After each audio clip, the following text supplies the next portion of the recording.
What's up, everybody? Birds deep. It's that time of the week. You know what it is. And Championship Sunday is upon us. The Eagles did advance to the NFC Championship game, which is very exciting. Very, very exciting. People are happy. You know, Saquon went off. Defense looked great. Everything. It was a little nervous at the end, but Jalen Carter is a dog, and he did what he had to do. So that was a kind of ugly game, but we'll get into our grades, make our predictions for next week. Do the Eagles make it to the Super Bowl? Talk about their surprise opponent, because we definitely thought last week they'd be playing the Lions if they won, and they are playing the Commanders, which I'm pretty sure nobody had on their bingo card. And so we'll break that down because, hey, why not, right? We'll see how the Eagles match up. And there's been a lot of trash talk from the Washington fans just coming out of nowhere, like, ancient relics. Because I don't know. Tell me. I've been hearing it on the radio. I'm like, wow, where are these guys coming from? Like, I didn't even know they existed anymore. Cool. You live closer to the Commanders country. Have you been hearing a little bit of trash talk down there in your parts? Bruh, I know so many Commanders fans that they was talking trash last year when they had like 4 wins, bro. I always hear Commanders trash talk, but that's okay. I'm built for it. What do they say? Rain, sleet, or snow? The Eagles prepared to go. Maybe is that their thing? That's what Jalen said after the game when he was perked up out of his mind. There was no way that wasn't on Percocets after the game. He was fired up. He's smiling. So when I played Madden when I was a kid, I would turn the snow up to 99. I'm like, God damn, they gave him some happy sauce. Now, you know what they gave him? They gave him that Patty Mayo Super Bowl against us drugs. They gave him that. You ain't kidding. Yeah, well, yeah, you're not the first person to have said that. It's oddly enough, right before I was here, I was talking to a guy about Eagles, and he said the same thing you did in different words. He's like, he was definitely on something. I'm like, all right, well, hey, man, I guess they give him a happy pill. Do they do that on the sideline? I guess they'll give you, maybe you get a shot or something like that. But like, that man has no type of ability to handle any type of medication. One of those two. No. You tell me they gave him a little bit of smelling salts and he went full bore on it. Is that what you're telling me? I mean, I don't know, man. I feel like this will be we'll have some repeat subjects from next week. I think people are panicking. The team is what they are. I don't think there's any reason to be scared. I think there's a reason to be confident. I heard a lot of chatter saying like, well, the Eagles wouldn't have won if they didn't get those turnovers and had those 2 big runs, which is hilarious because I'm like, well, if my grandmother had balls, she'd be my grandfather. So I don't, it's like you can't just strip those plays out because exactly. If the Rams had scored more points than us, the Eagles wouldn't have won. That's the kind of crap they're talking. Yeah, I just, I heard Sean McVay was crying. Your tears are delicious. So, if you take out the scoreboard and about 5 scoring plays, the game was, really close. The game. Yeah. Yeah. Thanks, Micah. Appreciate the yes. By the way, I'm the NFL genius, Gene Walzak, and to my right, I got my man Cool McCain. Eagles Elite. My guy is here. Play caller. EAGLES Eagles. I'm kidding. The mayor. I think did Godfrey just leave us? I think he did. EAGLES Eagles. Just trying to help the mayor. I'm just trying to help the mayor. Help him out. Yeah, today. Say EGLESES or something. She said butchered it. ELGES Eagles. Butchered it. But butchered it. Let's get fired up, baby. Let's get rolling. I'm ready to rock and roll. I've been fired up since Sunday. So shall we dive into the grades first? Yes, let's see. Let's go. Let's start off with a pot. Let's go defense. Defense first. Bro, to be able to play defense in that situation with that weather, the way everything was situated. And listen, I'm glad that the Rams didn't catch on earlier, that the Eagles corners were having a tough time breaking, and that hurry up offense gave us some issues down the stretch. But call it like it is. The defense played an A game again. Turnovers were the key. You know, Matt Stafford fumbled the ball. Kyron Williams got the ball punched out. Huge football game for the Eagles defense. I'll give him a flat A. I love Jalen Carter. He was a dog. He showed up. Give him all the credit in the world. Quinyon Mitchell gets hurt. Isaiah Rodgers comes in, picks up a fumble, brings it down to the 6-yard line. Give Isaiah Rodgers credit for hopping in. And look, I'll say this now. I was very, very critical. Very, very critical of a linebacker that had to fill in for Nakobe Dean. But you, sir, you've earned your stripes. You have earned your stripes. My man played a great football game, and if you don't know who I'm talking about, you better ask somebody, because the Philadelphia Eagles had a linebacker step in by the name of Oren Burks. Absolutely killed it. 2 huge plays in that football game, 2 big TFLs. And one of the biggest plays Oren Burks made was something that you didn't really see until you watched film on it. There was a perfectly called screen pass that the Rams had everybody downfield. It was going to be a terrible play for the Eagles. And Oren Burks, with the perfect gap play, got through, shed a lineman, and took down Kyron Williams. That was one of the plays of the game. Yeah, that defense is going to get an A from me. Jalen Carter's a dog. That play where, you know, he punched the ball out after that safety. Because I know everybody was a little tight after that. I'm pretty sure. So, well, I was. Yeah. I'm right next to my friend watching the game. I said, they're going to lose this football game. Yeah, I'm a negative Nancy watching the Eagles, bro. I'm so like, I'm the guy. You ever see the thing where it's like, oh, great, all week, my favorite team's about to play. And then this sucks the whole game. And then, oh, great, we won. A little small sliver. That's me. That's me watching Eagles football. But to be fair, the Philadelphia Eagles back in the 80s and 90s and early 2000s did this to you, to be fair. You're right. That's 100% true. The whole Buddy Ryan era was never won a playoff game. Remember that? As great as those defenses were, he never won a playoff game. Buddy Ryan did when he was here. So that was my first introduction to football. And I remember those factories of sadness that were the postseason with the Buddy Ryan era, year after year after year after year. So, and having some all-time great defenses, one of the best defensive ends of all time. So that definitely has built that into us. Also, losing 4 NFC although NFC championship games they lost at home under the Andy Reid era also does that to you as well. That you know, being favorites in the Super Bowl in the 80s. Yeah. It was, you know, crazy. But, yeah, they get an A. I mean, there was a lot of play. You know, they were able to do that. Quinyon got hurt early. He was out, you know. I felt you, Brett. Yeah.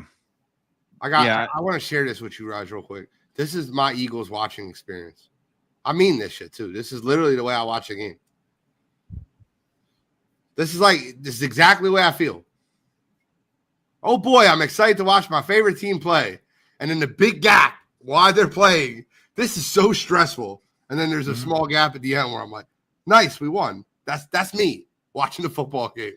Well, like I said in a wire-to-wire chat, Jake Elliott sums up what it's like to be an Eagles fan. Make a field goal through the snow, miss the extra point. You know what I mean? You're like, what the fuck? You know, it's like, and you're in your head, you're like, is this extra point going to really come back and bite us in the ass? Right? Like, because you're thinking he missed 2 extra points, right? 2 extra points, yes. Yeah. And then he made a 48-yard field goal in the snow. Yeah, you're like, what? Yeah, you're in your head, you're like, he's going to make this because it makes sense. Time that you're watching the field goal be kicked, that he's kicking the ball, that hiking, that you know the field goal is coming. I don't care how much of an optimist you are scared. I try to look away from extra points. I legitimately try to look away. Yeah, I don't, you know, we don't expect that from him, you know. But kickers to me are like relief pitchers in baseball. Even your best ones. Look at Justin Tucker this year.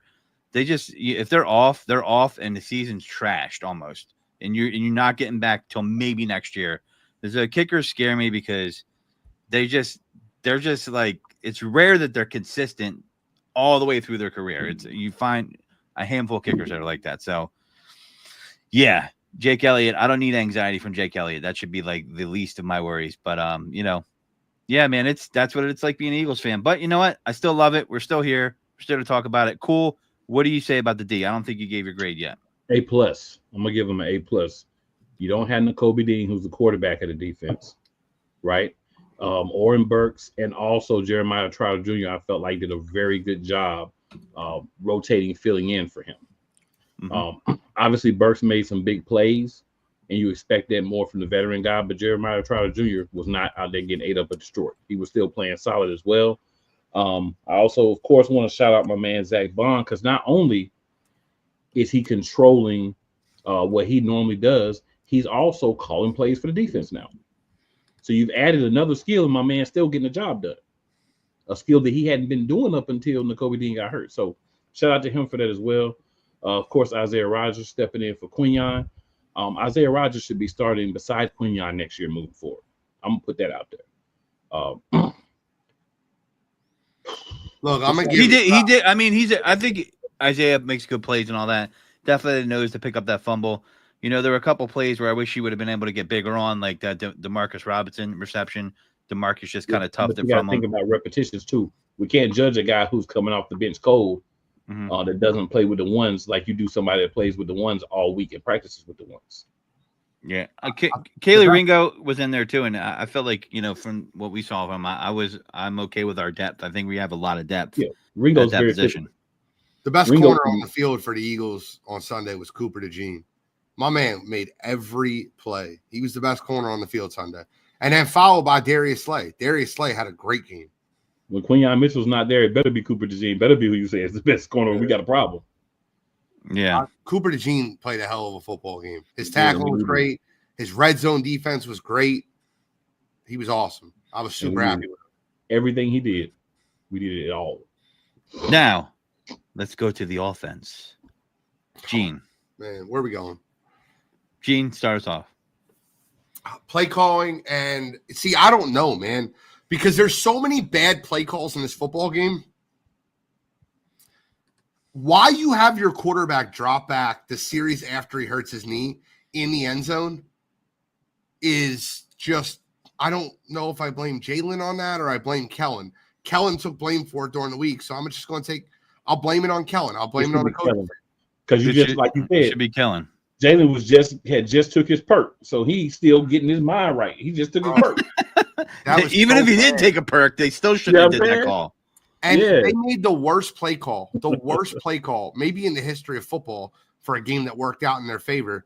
Like the Marshawn Lynch thing didn't work out for their favor. The Philadelphia Eagles ran a naked bootleg to the quarterback's bad knee side, his non-throwing side, on 2nd and 6. 6 yards to win the game. They lose 11 yards on a naked bootleg. Like, what the? I seen what the play was. It was supposed to be a tight end screen. He was supposed to roll out, allow the defensive end to roll, pass the ball to the tight end, and hope to get the 6 yards. That was the goal of the play. You don't need to do that, man. You have a running back that got 200 yards. You have the best offensive line in football.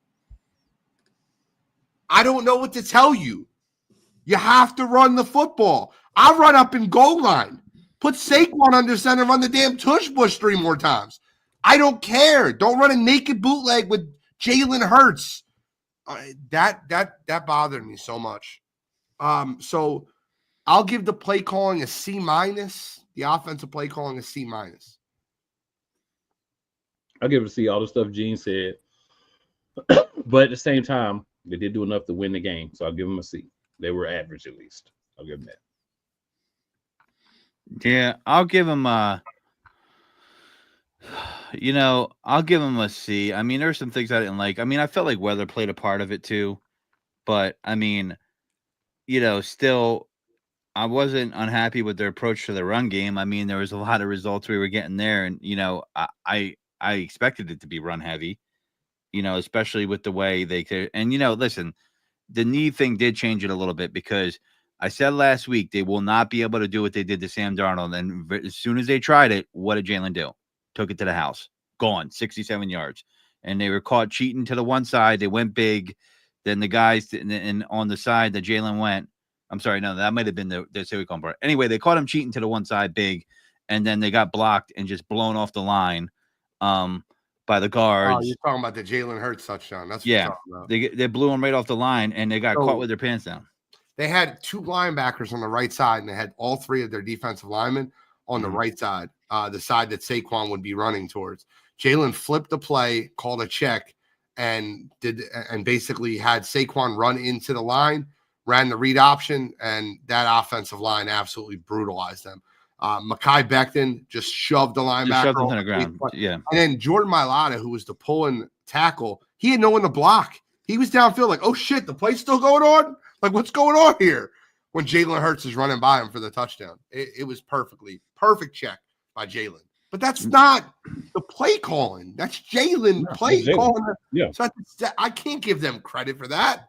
And I can't give them credit for the touchdown from Saquon that was ran pretty much to that same side, because that was another check down by Jalen. He checked into that play. Yeah. Two of the big plays of the game had nothing to do with the actual. I feel like the weather changed it though, and then Jalen knee getting hurt. Did they not know it was going to snow? They knew it was going to snow, but I mean, I can't give them that, Godfrey. I can't give them that. They get nothing for that. You don't get no grace for what you knew was coming, and the other team had to do the same thing. Yeah, listen, they're getting a C from me, so they're not getting credit for being good. I'm just saying, I don't know how much of that was a mix of like, well, they had an idea here and it wouldn't work because, this is the weather, and then my quarterback's knee was hurt, and then but although with a hurt knee, they said, hey, let's call let's get a safety and drop back, in the end zone. So I guess there's no logic there either, right? So I mean, yeah, I wasn't really happy with what they were showing overall. That I was not impressed with the play calling. I think Jalen and Saquon did what they had to do. I really don't have any problem with them, So now that brings us to. So I'll give them a C as well. That brings us to Jalen Hurts. What are our grades for Jalen? Cool. I'll let you start off on this one.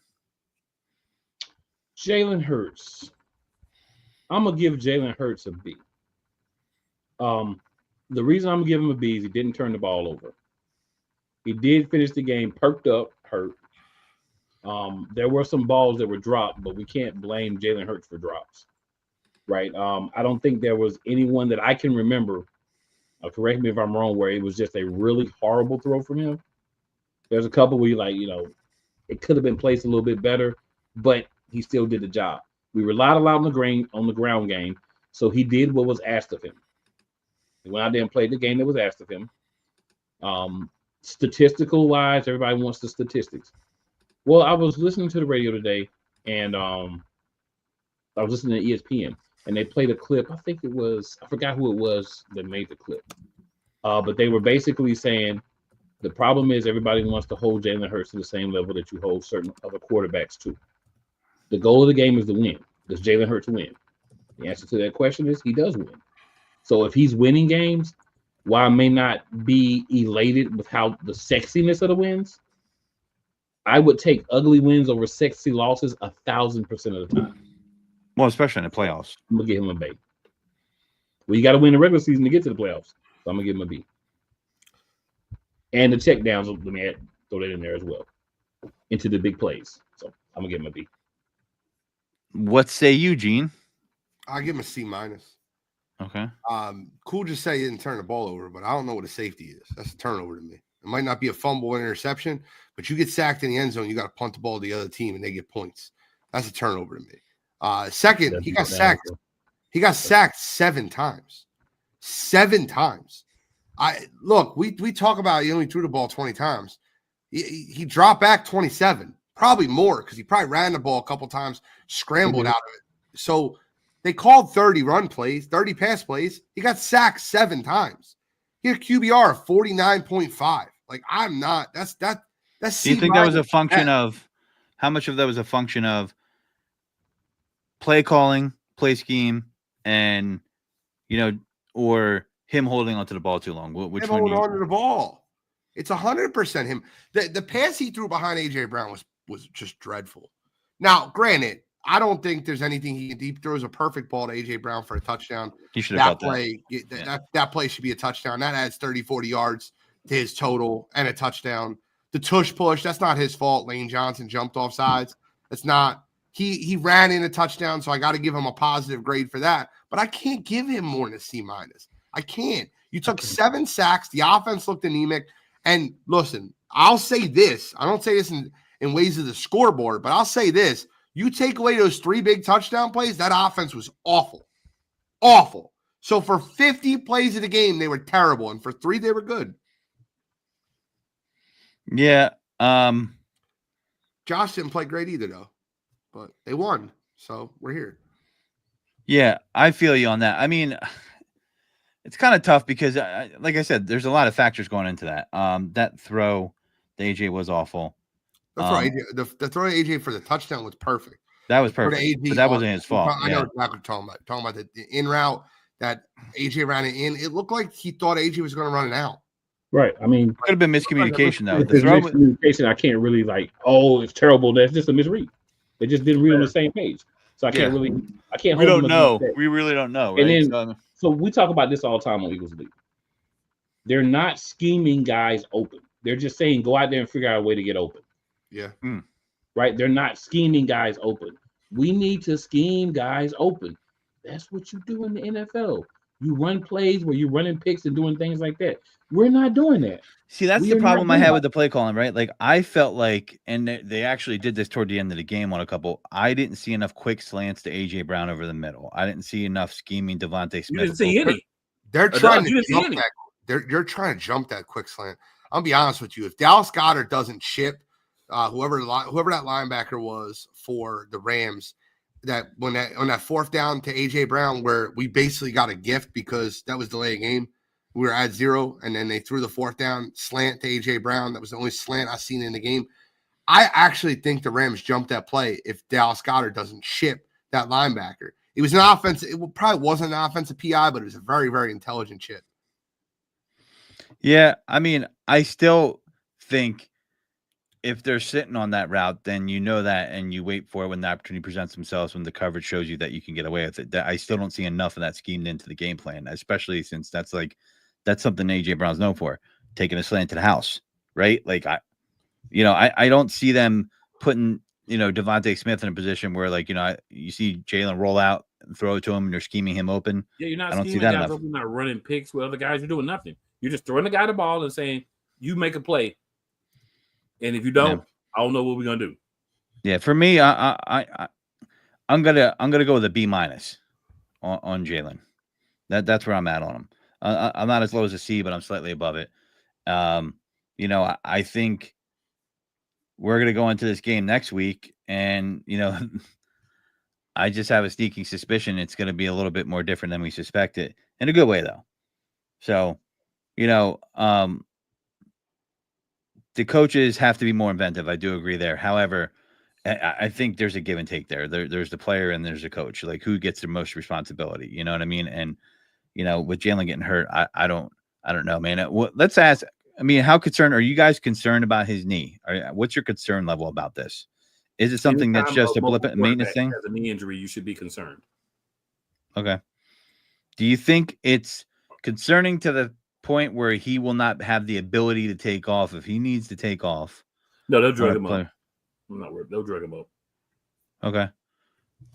What do you think? I'm not concerned. I'm concerned with the knee injury, of course, just like Cool said, but I'm not concerned with him playing in the football game. I am almost sure, I'm not saying he won't play, but I'm almost sure that he has bursitis in his knee.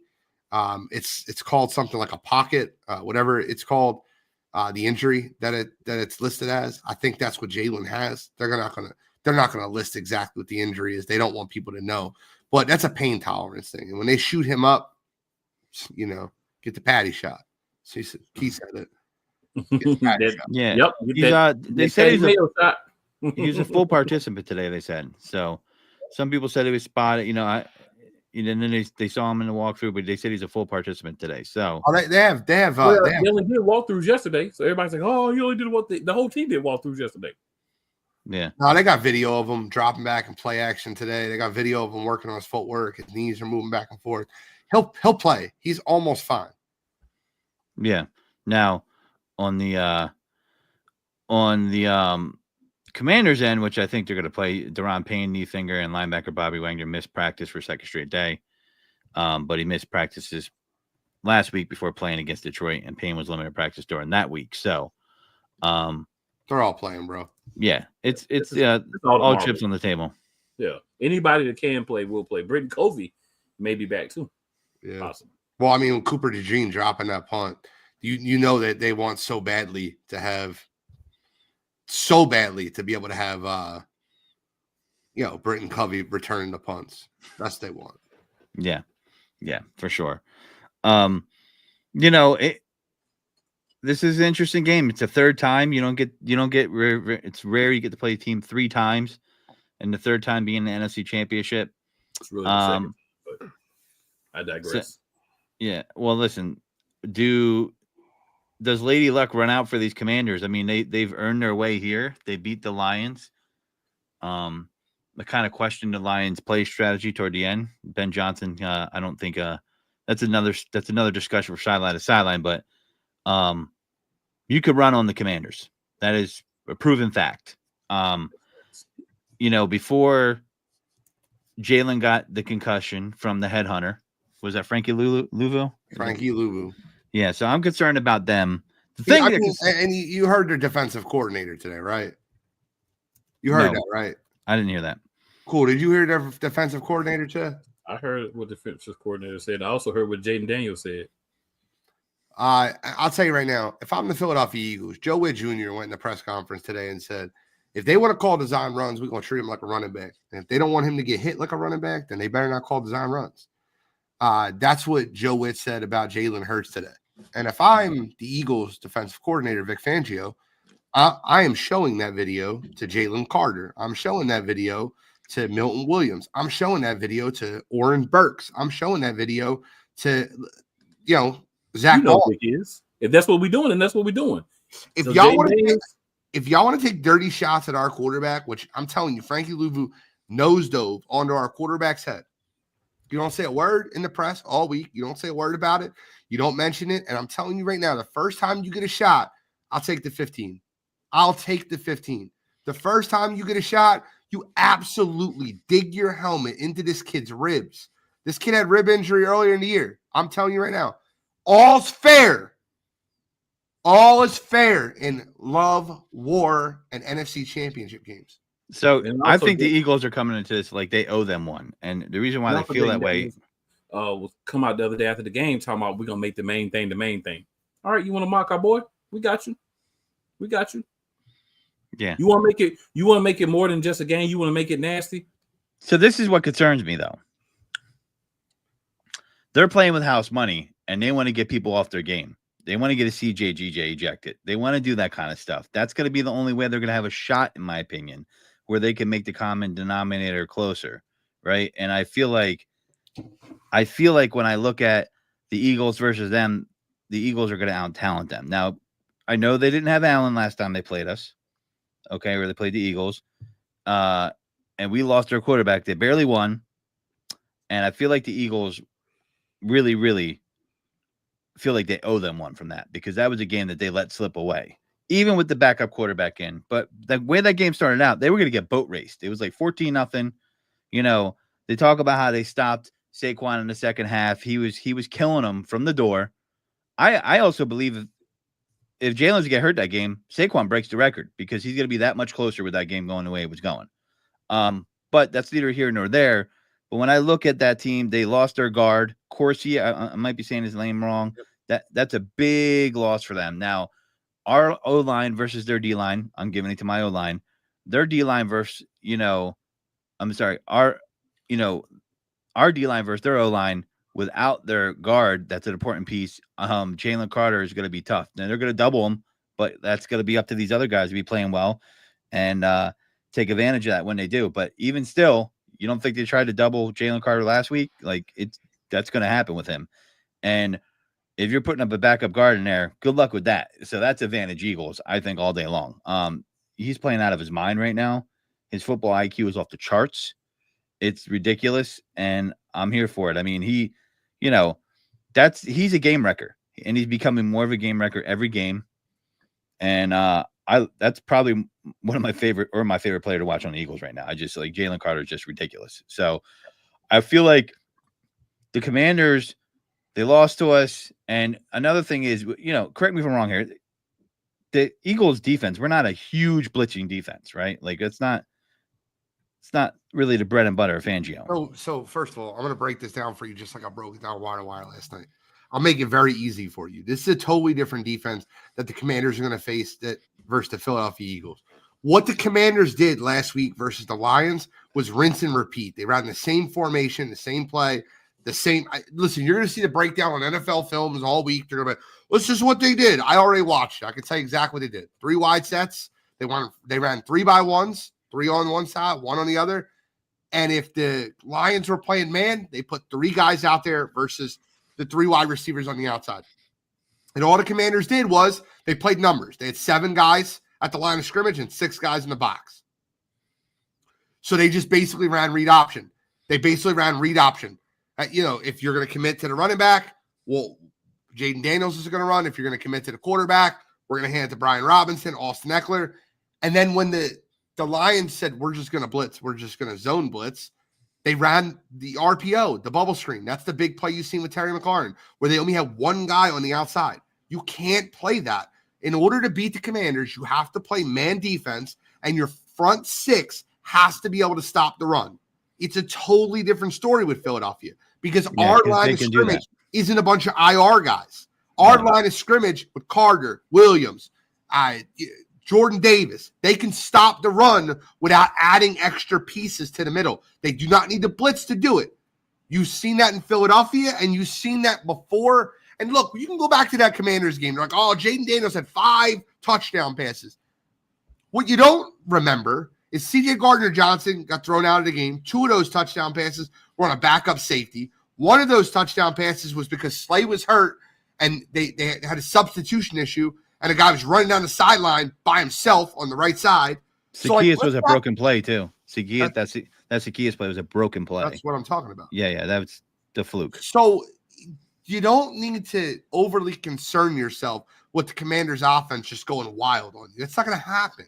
It's not going to happen. I have confidence in Vic Fangio when Chauncey Gardner-Johnson's on the field.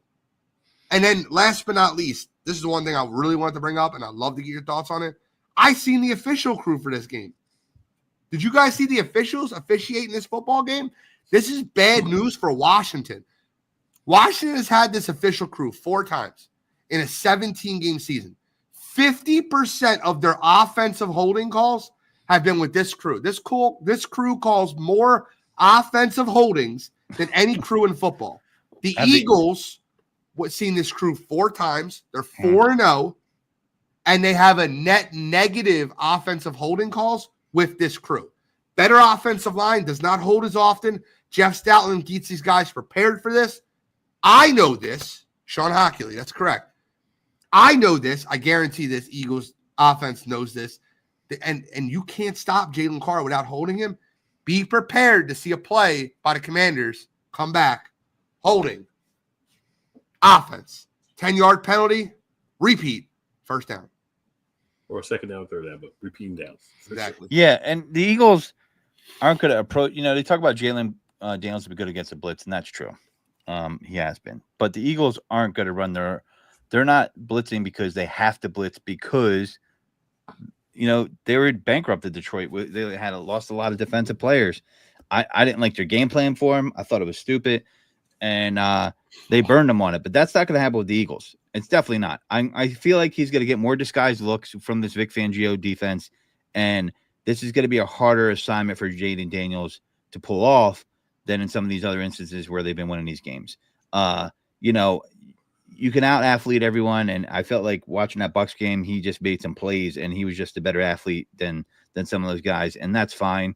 But this is the type of defense where if you're going to pass, it's not going to be as sweet as it was last time. I mean, CJ GJ being out, and having a backup quarterback in, passes that were dropped. There was even a Saquon pass in that game that he catches most of the time that would have been a first down. There's just so many things went right from this year. I feel like Lady Luck is going to run out. Do I sound like a homer saying that? Yeah. But, history is on our side. There's never been a team that's won 4 road games in a row on their way to the Super Bowl. And there's never been a rookie quarterback who has taken their team to the Super Bowl ever. So there's a reason for that. It's hard to do, right? And if it happens, I'll congratulate them. But the Eagles were going to steamroll them last time in their own house. I do not see that happening this time. This is going to be all hands on deck. And they're going to run the ball on them.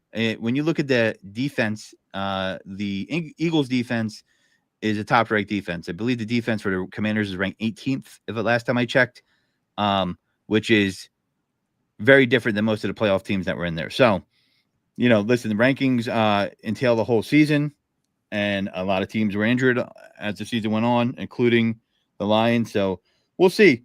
I never dreamed that we'd be talking about this. I thought they'd be going to Detroit. I mean, I was blown away. I'm watching this. I'm like, wow, they're going to win this game. And I couldn't. I just blows my mind the Commanders won. Part of me thinks like, hey, they just got luck on their side. But, you can't. It's got to stop saying that shit, bro. I said that shit, and that shit went viral on TikTok, and I was dead wrong. The Commanders outplayed Detroit. They're not lucky, bro. No, I mean Detroit. They outplayed them. I'm not talking. Lady Luck on their side. They beat the shit. Well, let me finish my point. I'm not saying that they were lucky to beat Detroit. I'm talking about when I looked through their whole season, they had a lot of lucky instances. The Hail Mary, the Devontae Smith drop. That's just to name 2 of them. I think a lot of dirty play on Jalen Hurts that got nothing. The dirty play on I wasn't going to count that, but I like where you're going with that. Cool. Let's count that too. The dirty play on Jalen Hurts. There's other instances too. They did beat the Lions. I'm not saying they didn't beat them. They beat them fair and square, and they whooped them in their own house. But their season has been a charmed season, and I kind of feel that way. The last 3 games when they absolutely beat the last 3 teams without any luck whatsoever. Yeah, no, they beat the Buccaneers. I'm not so impressed with that because the Buccaneers are an inconsistent team. They showed it all year long. One week they'll beat a really good team, and the next week they'll lose to a Cowboys team that had nothing to play for with a lame duck coach. You know what I want to say? What I think is real crazy is a lot of people now are like, oh man, Detroit, they were down 16. I'm not talking about you guys. A lot of people, Detroit, they were down 16 people, and all these people on IR and stuff. Those people didn't just go on IR before that game. It's true. Right? Those people have been on IR for a while. What happened was you went up against a team that actually game planned for you. You went up against a team that said, if you're going to beat us, we're going to force you to do things that you don't really want to do. And they were not able to do that with what they had. Other people had the same opportunity to say, these guys are missing people. We're going to go in here. We're going to execute a game plan that's going to make them play and be uncomfortable in what they do. But no one else was able to do it and make it work. But they weren't. And they're not playing scared either. That you could say about them. They're not playing scared. And you can take it for what it's worth. You can say, oh, you just whatever, cool. But when both of your coordinators are really already out the door, which we saw how fast they got hired this week, we know from the Super Bowl, when your coordinator's already 1.5 feet out the door, things don't look as well as they do when that guy's, at least for the moment, dedicated to still being there. How do you guys feel about that? Because Cliff Kingsbury hasn't really he's done interviews, but I feel like, they didn't really ramp up their interviews, though, until, after they lost, though, right? I felt like we're doing, Zoom interviews and things of that nature. Oh, bro. Aaron Glenn met, was it the week of? Ben Johnson got hired the day after they got eliminated, bro. And Aaron Glenn got hired, a day or two after that. Yeah. So these guys were already out the door. They did all those interviews before then? Yeah. Well, Kingsbury, we know where Kingsbury is going to go, but they did one interview and said, "Oh, we're going to take that job." Nah. Yeah. Well, you think Kingsbury's?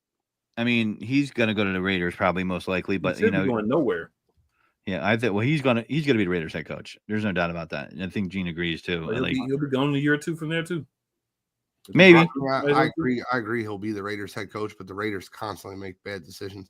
But I will say this, right? For one of the guys that got hired, Aaron Glenn, versus Cliff Kingsbury. Cliff Kingsbury put on a masterclass and absolutely abused that Detroit Lions defense. That game plan in that football game for Washington was a lot better offensively than what Aaron Glenn's defense was. And even at halftime, I think it was Tom Brady on the call. I believe it was Fox had the game. Saturday night.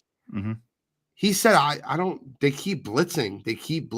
And I wouldn't keep blitzing. Jaden Daniels is destroying the blitz. And then after they come out from the break, you think Detroit's got this chance. And I'll never forget it, right? They score a touchdown and it looks like they're back in the game. And then bang, touchdown off the blitz. I just don't understand what Aaron Glenn was thinking. Did he think that he just couldn't get home to stop the run with just his front six? Because he blitzed all football game. And it was that bubble screen to Terry McLaurin was one of the I would have called a timeout from the booth. How did you not see what was coming? I'm screaming it. Yeah. That what was also crazy to me is that they seemed to go away from Jahmyr Gibbs on the offensive side, and he was gashing them. But that's because you get down, you've got to throw the ball because you got to pick up good chunk yards without a lot of time. He was picking up chunk yards on catch. He's 6 for 70 and 112 yards for without rushing. A lot of time. Yeah, no, I get that, but you put the glaze over that piece. What about? So you think a good play would have been, having Jamison Williams throw the ball when you're down 10 points? Like, you know what I'm saying? Like that's why I'd rather give it to Jahmyr Gibbs and do that. The individual plays are what they are. Dumb stuff happens. We do dumb stuff every week. Yeah, no, but I get the philosophy that makes sense is we're down by a lot of points. Yeah, we got a guy who moves the ball running, but we need to get the ball in the air and try to make some big plays. Get some PIs, make big plays. Jamison Williams making the decision to throw that football was stupid. But everyone is criticizing the Jamison Williams play, and I get it. The game was over at that point. That was the nail in the coffin. But no one wants to talk about the trick play that they ran with Jamison Williams for the 61-yard touchdown. It's always criticized when it doesn't work out. Yeah, I wouldn't have had a receiver throwing a ball in that situation. I mean, of course you wouldn't. You've been very critical of Dan Campbell forever. And that's not Dan. That's Ben, right? One reason to Ben? Hang on that. Yeah, it's Ben Johnson. No, it's not to hang on a take. You can curb that and trash can it, buddy. That's not what it's for. Ben Johnson, I have a lot of questions about how he called that game in the second half. I don't think he called a good game. So you got to remember, this is Detroit. Detroit had the good year last year, kind of surprised everybody with how far they got. This looks more like the Detroit team we normally see. Jared Goff having 4 turnovers called the game the way it was. I mean, that was tough too. That was tough too. That's the situation, right? The interception he threw, which Frankie Louvu took a shot at him. That was a terrible play by Jared Goff. The underthrown ball in the end zone that got undercut right before the half. That was a terrible throw by Jared Goff. Like the fumble that Jared Goff had in the first half, that was a terrible play by Jared Goff. Like we could talk about the way the game was called. They scored 31 points with 4 turnovers. Yeah, I like Brett's comment about Glenn played most of the year with the second highest list behind the Vikings. Both those teams have something in common. The secondary is not that good on those teams, right? So yeah, you're going to have to get home. That will not happen with the Eagles. The secondary is much better than both those team secondaries. So there will not be a need to blitz because we don't want to give you time to pass. That's not going to happen. And that's what I've been telling people about Jaden Daniels all week is this is a different type of defense that he's going to have to face. And, that's not the Fangio style defense it's not that, listen, there's some things I don't like about Fangio's defense, but once you do get to the red zone, that's a problem. The thing about the X factor of Jaden Daniels, I got to give him credit is in the red zone, he could be a problem. And he could, the kid's an athlete. He can make plays, man. There's a reason why he's gotten this far as well. You got to give him credit. And, Kingsbury, man, I think he's done wonders with him from looking at game 1 and 2 all the way through the rest of the season. And I've never been a Cliff Kingsbury fan, but I got to give him credit where credit's due. I mean, watching him in one game after the first 2 games, it was almost like they were scared to let him pass. And I was like, why are they playing this kid like this? Then eventually he's gained confidence week after week. I think the guy that the Eagles faced in Philadelphia versus the guy they faced, even though there was extenuating circumstances in the last game they played in Washington, is a totally different quarterback. Well, yeah, he had a rib injury when they faced him in Philadelphia. That was very obvious. Yeah. But he also there was things where like he looked confused by the coverages he saw, right? Or it might have been in pain from his ribs. No, might have been pain too. I mean, maybe Frankie Louvu. I'm worried about the dirty players. Like I feel like when you're playing with house money, you have no problems throwing a goon in there and doing some dirty crap. And I just hate that kind of stuff. Frankie Louvu is a dirty piece of shit. Hey, man, my thing is, you're going to take shots at our quarterback. You've already said you're going to do that. We got defense. You got a mobile quarterback. So keep the same energy. Don't be over there whining and crying when your quarterback gets hit like a running back too. Because you just said right. That's okay. But cool. This is what concerns me about that is Jalen Carter has a reputation. CJGJ has a reputation. Do they get punished for that if they're just responding more than normal because of their reputation? And that hurts the team more than it's going to hurt them. If you're the coaching and you're saying, hey, this is what we're going to do, CJ, you can't do it. Jalen Carter, you can't do it. You get one of the guys that don't have a reputation and you let them do it. I'll tell you the perfect guy to do it. Matter of fact, I'm curious who this is going to be. Who's the perfect guy to do this? You rotate guys in. Moro Ojomo can tear him to pieces. Bryce Oren Burks. Oren Burks can destroy him. The hit he put up on the opening kick versus Green Bay, you let him put that hit on Jaden. You know who they really should put at strong safety and let him do it for like 2 plays? Eli Ricks. Eli Ricks will try to break him in half. Yeah. So I like that stat here. Brett is given Eagles blitz the fifth least in the league this year during regular season. So it will be a completely different game for the Commanders. You knew that without seeing the stat, though, bro. Yeah, I knew that. I didn't know the exact ranking, but I knew.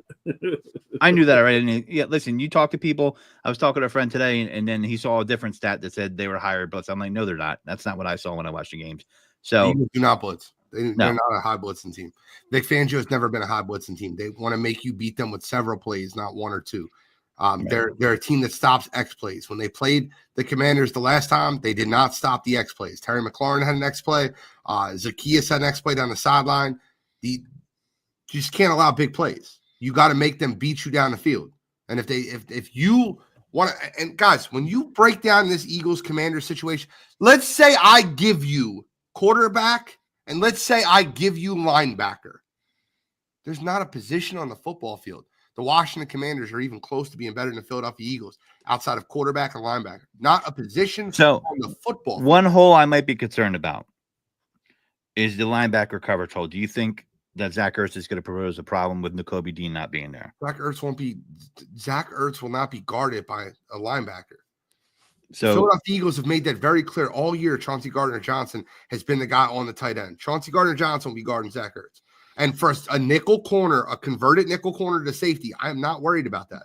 And the only time Zach Ertz got off against the Eagles was in that last drive. You look at the game they played in Washington. He did not play very well in Washington. He didn't. And in the game in Philadelphia, he got off on that last drive when it was 26-10. He had a couple big plays, but he's not going to be running all over the field versus Chauncey Gardner-Johnson. He's not. You have a guy that can keep up with him and that can match the physicality. So who do you think the leader receiver was for them last week? De'Ami Brown. Yeah, 98 yards. I don't see that happening against the Eagles. McLaurin, great receiver. I think he'll get his. Jalen Daniels had 16 carries. That's a lot of carries. At quarterback, is it 16 for 51? It's like that, but he does that a lot. It's not 16, but like he's had 16 in a couple games prior to this, and he's had multiple games in double digits. Almost every game he's had more than 5. So he's going to run the football. Yeah. It's an interesting matchup. I feel like this is going to be a spark of a brand new rivalry even more. It's going to reignite it, and I'm excited for it. What are the keys to the game here, guys? Let's make our score predictions. Sure. I have a 31-20 Philadelphia. I think Philadelphia wins this football game in the trenches. I think their offensive and defensive line will win this game. It might be they might pull away. It might be a Saquon Barkley touchdown when it's 24-20 when the Eagles are trying to run the clock out, or it might just be 31-20. But I got the Eagles winning this game by double digits and 2 scores when it's all said and done. Okay, so 31-20. All right. What about you, Cool? So, I'm gonna say, in my mind, I believe that the keys to victory are turnover battle. We have to win a turnover battle. We have to make sure that we are blocking and running the ball well. And we have to ensure that the guys that are coming in for guys that may be out or rotating in are prepared to play and play the level that we need in order to be successful. We need AJ Brown to make plays this game. I don't think ever made him my weakest link until yesterday. And the reason is the drop pass. We got to have those. If you're complaining about getting the ball, and we know you may not be saying anything publicly because you understand the pushback, but you're not in the locker room happy, getting 3-4 receptions for a few yards, even though you were targeted like 7 or 8 times. So he's got to convert. We've got to have the best that we can out of this man for us to be successful. The tight ends have to block and play. Somebody's got to figure out a way to inject some logic into the offensive play callers, because there may not be enough there. I mean, I adamantly believe a lot of it is Sirianni, but I can't sit here and say all of it's Sirianni. I think at least part of this is also Kellen Moore. You guys have to get together and figure out how to get the best out of your quarterback. I think you're doing a good job of where you having him throw the amount of times he's throwing. You also have to realize that you have other running backs on the bench. I forgot Kenneth Gainwell was on a team. That's a problem. I should not be forgetting that Kenneth Gainwell's on the team. That's a problem. Do better. But as far as the score, I'm going to go 31 to 24. 31-24. Okay. I feel like AJ Brown is going to have himself a game against the Commanders. I feel like he always has a game against the Commanders. I'm looking at the first game. It wasn't a great game. 5 for 65. I think he had a better game on the second game. I think he's going to catch some balls. I don't think we're going to be dealing with the snow like we were dealing with before. I think that we're going to see more of the passing game that people really expect, with the running game still being present. I think you're going to see a lot more Dallas Goedert. I think you see a lot more Devontae Smith, and I think that their defense can be had. I feel this way because this is what was going on before Jalen got hurt toward the end of the season. He was throwing the ball there too. So, then Kenny Pickett was throwing the ball, and then, it's definitely something where I'm confident I'm going to give the Eagles. It's going to be like 35-17 Eagles. I don't think it's going to be a close game. I think they're going to pull away, and they're going to come out with their heads on fire. And we're going to be seeing, I keep forgetting his name. Kid Gilly. Is that how you say his name? Wow. Doug just posted the same time you said it. Yeah. Kid Gilly. How do you say his name? Gilly the Kid, bro. Gilly the Kid. Yeah. We're going to see him dancing out front. Yeah. He'll be blowing the whistle because I'm going to see Saquon gets 130 yards. Jalen's got a couple touchdown passes. AJ Brown's going to get off. The defense is going to get ahead. I think they come out swinging. I know it seems like anti what we've been used to seeing, but I just think this is the time. They're Jazz because they're getting a home game they didn't expect. We didn't expect. No one expected it. And I think if you play discipline against Jaden Daniels and you make them have to be methodical and going down the field and not giving up a big play like a bubble screen to Terry McLaurin or things of that nature, it's going to be hard for them to keep pace with the Eagles. I do not think their defense is that good. They play a little dirty. They play spirited. Dan Quinn's a good coordinator. He's getting the most out of that squad. I don't see them being able to pace them. And then when my X factor is that guard being out with Jalen Carter playing the way he is, that's going to cause problems for him. I don't care how fast you are. I don't care how mobile you are. If there's pressure coming up the middle, it ruins any game plan ever. It's the antidote. It doesn't matter how good your team is. No pressure up the middle, you're done. So 35-17 Eagles, and they're on to the Super Bowl. The question is, who do you want them to play? It's the last question. Who, if they win, would you prefer the Chiefs to go and have the rematch, or would you want them to face the Bills and beat Josh Allen? Buffalo. I want them to play Buffalo. I want to play Buffalo because I can't stomach the Kansas City Chiefs, and I think it's a better matchup for the Eagles. I think the Eagles rip through Buffalo. I believe we can man-to-man their wide receivers. I believe they can control the box, control the run, and I don't think Buffalo has the dogs to be able to stop us from running the football down their throats. When I looked at that Baltimore Ravens game versus Buffalo in that second half, they just came out and ran the football and absolutely shredded that Buffalo Bills defense. I think that the Eagles would run through Buffalo. Yeah, I'm with Buffalo as well. I don't want to face the Steve Spagnuolo defense, personally. So that's where I'm at with that, and I think Buffalo is a better matchup for the Eagles. What do you think, Cole? I truthfully don't give a smurf, but if I have to pick one, I'd lean lightly toward Buffalo because I think the referee won't play into it as much if we have Buffalo. So that would be the reason I would say Buffalo, but I really don't care who it is because the whole goal is get there and win. Yeah, that brings up something that a lot of NFL fans have been voicing, and the whole, I watched that Eagles Super Bowl versus the Chiefs, and that fucking excruciating call at the end. And the one thing I noticed the most, I'll never forget you telling me after that football game it was a good call. I'll never forget it. I didn't say it was a good call. I said that's not the reason why they lost. That's not why they lost. It's 100% the reason they lost. I go with the spotting of a hands-free touchdown off of a fumble. That 7-point spot that killed us. And bro, if they kick that field goal, Kadarius Toney returning a punt. You give Jalen Hurts the ball with 2 minutes left, down 3 points, and they kick that field goal like they would have, and the Eagles get the ball with 3. The way Jalen Hurts was playing that football game, the way the Eagles offense was moving that football game, you give the Philadelphia Eagles the ball with 2 minutes left, down 3, they're winning that football game, bro. No one can tell me different. As a fan, I would love to say that, but bro, did you watch the game? Yeah, but they weren't stopping him. This is what I noticed. When you see that play, you see this guy pointing like this, right? And that's Patrick Mahomes, always pointing for the call. As good as he is, it's getting annoying. Pointing for the call, and then the refs are like, "Oh, he saw pass interference. I didn't see it. Let me throw it. Let's throw it." Can I give you a quick counterfeit? Green? That goes on to what I've been saying. This is the Kansas City Chiefs. The Chiefs. I've never heard that, but that's all right. The Chiefs. I don't think it's rigged. I just think he's getting those calls. Like, Jordan used to get calls back in the day, and it just blows my mind that this guy, LeBron, like calls like this guy. Yeah. Can I give you a quick counter for Green before we wrap up? Oh, sorry. Go ahead, sir.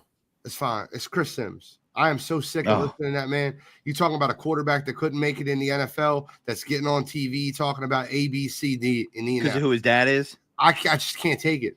I can't take it. Did you see the comments that he made where with Lamar Jackson's fault that Mark Andrews dropped the ball? He didn't throw it on time. Are you out of your friggin' mind? It was in Mark Andrews' hands. It was hit him right in between the 8 and the 9. I don't understand how this can't blame man can Lamar get on TV and still talk sports. He is the absolute worst, and I just needed to take my minute to give. I don't call him Chris Sims, actually. I call him the son of Phil Sims. Oh, and to add on, Tom Brady could – thank you so much for bringing that up, Key, because Tom Brady can be my counterfeit green too, because that moron is on TV talking about the game is too soft and they're not letting the defenders play. Do you know why the game is too soft? Do you know why you piece of trash not allowed to play? It's because of you. Some nerve. You are a jerk face idiot. You get up there and say anything. Well, you're the reason that everything nobody can be touched unless you are. And I'm gonna say it on here. I don't care unless you're a black quarterback or Josh Allen because they treat him like a black quarterback. Crazy. Yeah, that's true. I mean, he definitely was the inspiration. That is sure. I agree 100%. Game's so soft. Why, Tom? Why? Because of you, Thomas. Yeah, and you know what? I didn't even hear that Lamar Jackson comment by Sims. I mean, I can't stand a sportscaster that just says something just to get controversy. I mean, he can't really believe that, right? Like, if you were okay in your career, then okay, but when you suck, stop it. Yeah, I mean, Andrew should have caught that. There's no doubt about it. Lamar did what he had to do. And we'll talk about that's a perfect segue. We got Sideline on the Sideline coming up in just 15 minutes. So make sure you tune in. We're going to get wild. Woo! Finish this off, Godfrey. Thanks for tuning in, guys. Hopefully next week, I don't want to jinx us, but you heard our scores. We are having, let's say if they do make it next week, we will be doing a show in 2 weeks, right? My counterfeit green is the Commanders. Okay. I love it. So we'd be doing a show in 2 weeks, I would think, right, Gene? We take off next week and do this. I'll do both. I don't give a shit. We'll wrap up the one show and then we'll do a Super Bowl preview. I don't care. So listen, stay tuned to the page. We'll let you guys know. But this is Z Godfrey, Cool McCain, and the NFL Genius. Not saying goodbye, just saying take it birds deep.